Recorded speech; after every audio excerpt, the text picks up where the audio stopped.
I suppose the overriding impact that your dad had on me was his emphasis on community and his ignorance of self.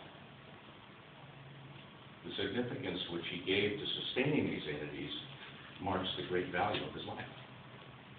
Your dad, Ron and Jeff, was a member of what I call the last great generation.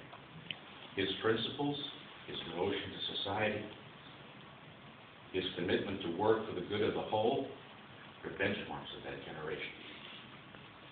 Even next to all the members of that last great generation, he stood head and shoulders above the rest. How fortunate we were as children growing up to have men like Bill Cumming, Jim Nolan, Phelan, and Uncle Ron Tarbox in our family. The Savannah sisters chose wisely, and they chose well. These men were ramparts of that fortress and the family where we were safe, secure, and nurtured. Ed and I both remember that Uncle Ron's Navy ships would steam into San Francisco Bay, and they would dock along the Embarcadero. And our mom and dad would dress us up and bring us down to the docks to meet Uncle Ron, and we would be welcomed aboard, having lunch in the officers' mess, witnessing the formality and significance of which his fellow officers and crew treated him was, to me and my brother, testimony to the mark of who he was.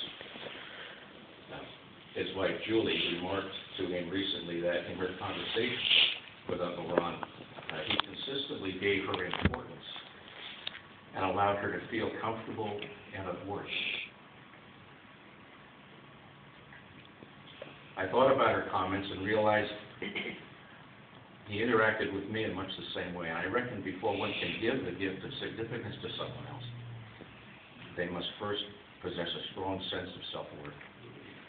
Like the ramparts of the Savannah fortress, your dad was solid.